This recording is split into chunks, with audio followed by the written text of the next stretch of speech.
Ibihe byiza nshuti bakunze mukurikiye ibiganiro byacu, nizere ko rwose mwagize umunsi mwiza, nizere ko rwose mwagize igitondo cyiza. Kuri uyu munsi tubazaniye breaking news mu ikipe yanyu mukunda ya Rayon Sport.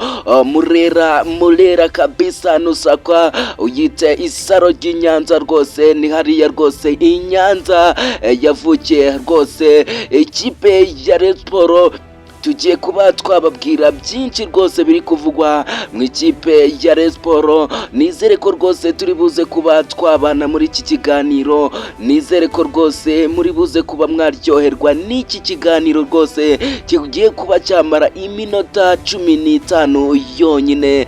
Nizere ko rwose abakinnyi ikipe ya Rayon Sport igiye kuba yazamura hari i Nyarugenge bari buze kuba bagushimisha 5-5. Nizere ko rwose wamaze kuba wakanda kuri iyo buto yanditseho subscribe, nizere ko rwose uri buze kuba wagira uyu munsi mwiza cyane nk'umukunzi wa football hano mu Rwanda Premier League, ndetse n'umukunzi w'umupira w'amaguru hano mu Rwanda. Tutabatindiye reka tube twababwira zimwe mu ngingo turi buze kuba twibandaho muri iki kiganiro cyacu, ikiganiro rwose kimeze neza kirimo amakuru meza cyane hano mu Rwanda. Ariko kuri uyu munsi turi buze kuba twakibanda rwose turi buze kuba twakibanda mu ikipe ya Rayon Sport kuko ariyo ifite amakuru cyane, ariko no mu makipe nka APR turi buze kuba twasimbukiramo, ekipe ya Polisi turi buze kuba twagiramo 5-5. ahubwo wowe icyo usabwa no kugomeza ukareba iyi video 5-5. Inkuru igezweho muri aka kanya mu ikipe ya Rayon Sport ni incamake. Hari abakinnyi bagera kuri 2 bagiye kwinjira mu ikipe ya Rayon Sport, umwe Repubulika Iharanira Demokarasi ya Kongo, undi akaba akomotse mu gihugu cya Burkina Faso, ndetse n'undi munyarwanda uri kuvugwa mu ikipe ya Rayon Sport. We ndibuze kuba namubabwira ikiganiro cyacu kigiye kuba cyarangira, ahubwo wowe no kugomeza ukumva amakuru yacu, urahava umenye byinshi kuri aba bakinnyi bagiye kuba bakinjira mu ikipe ya Rayon Sport. Andi makuru tugiye kuba twagarukaho menshi cyane rwose, n'abakinnyi bagera ku 10 bagiye kuba basohoka mu ikipe ya Rayon Sport.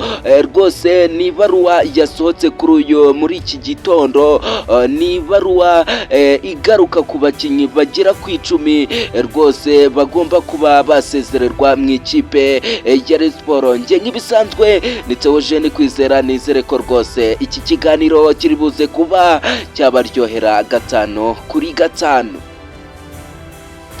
Yes, reka tube twatangira amakuru yacu. Amakuru rwose, niba ufite igikorwa cyawe wamamaza hano rwose 5-5, rwose ugomba kukizana hano tukakikumenyekanishiriza.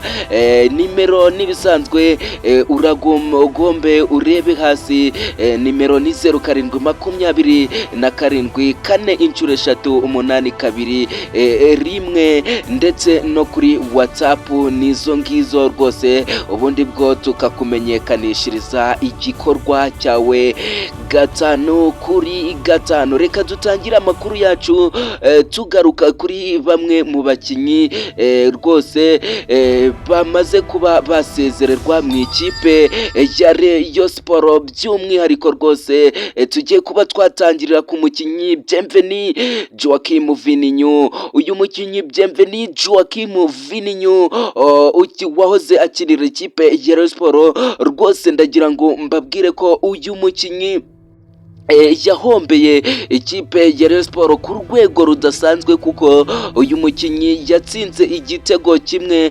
Ni igitego ikipe ya Rayon Sport ubwo yagananyaga ni ikipe ya Musanze hariya rwose kuri stade Ubworoherane.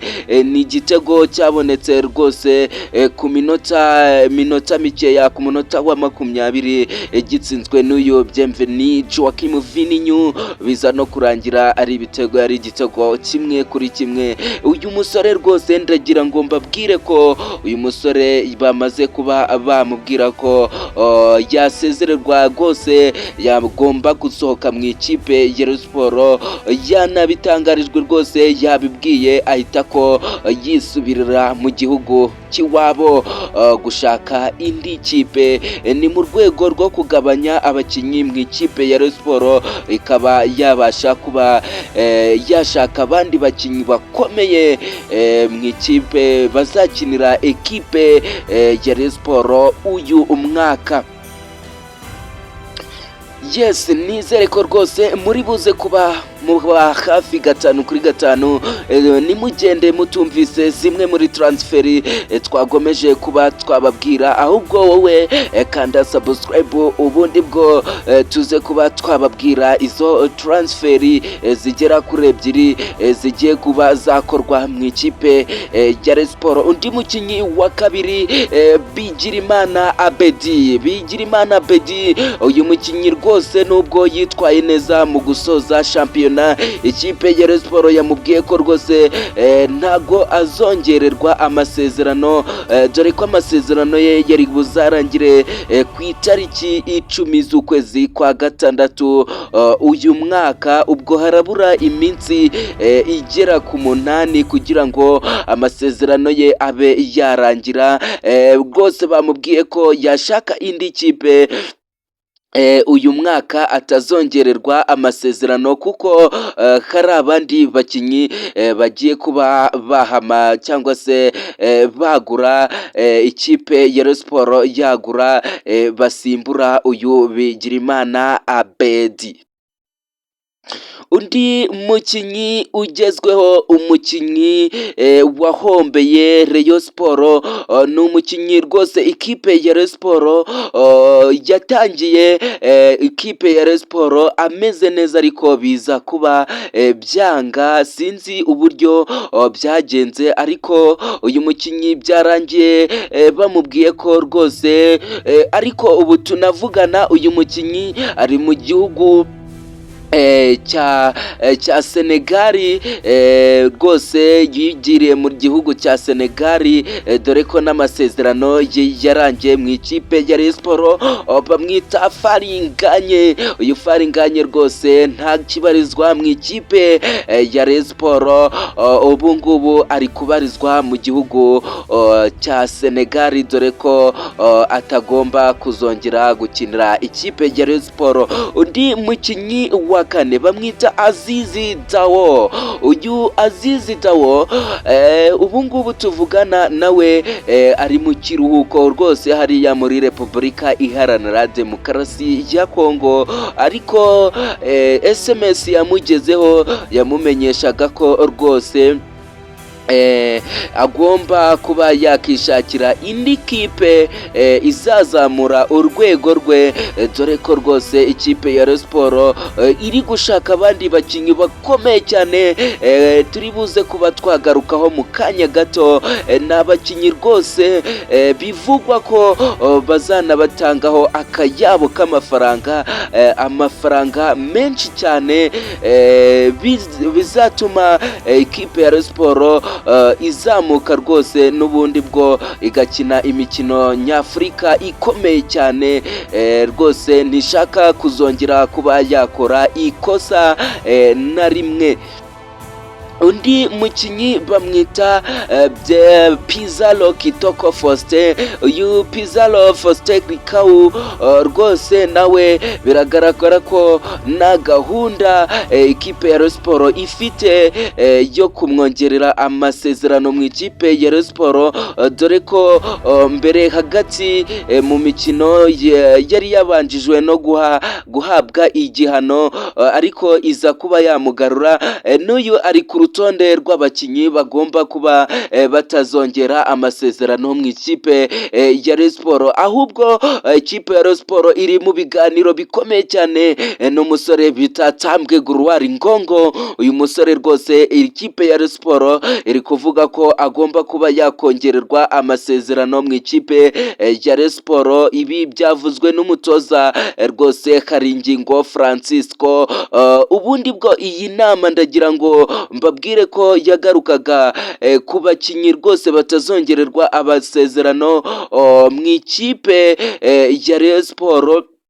Yabaye ku munsi w'ejo mu masaha y'isaa tatu y'ijoro, agaruka rwose. Ni umuyobozi wa kipe ya Rayon Sports yari kubwira abanyamuryango abakinnyi rwose bagomba kuba basezererwa, ndetse n'abandi bakinnyi baguma mu ikipe ya Rayon Sports bakubakirwaho, bakabazaniraho abandi bakinnyi bazajya bakompetana mu ikipe ya Rayon Sports. Undi mukinnyi ariko w'umunyarwanda we bamwita Fabrice. Uyu Fabrice defense wa ekipe ya Rayon Sports, uyu mukinnyi we biravugwa ko bagomba kuba bamutiza mu ikipe ya AS Kigali, akabanza akazamura urwego rwe, ubundi bwo akazagaruka mu ikipe ya Rayon Sports ameze neza cyane, 5-5. Ntitwagenda twibagiwe umusore bita Rushema Chris.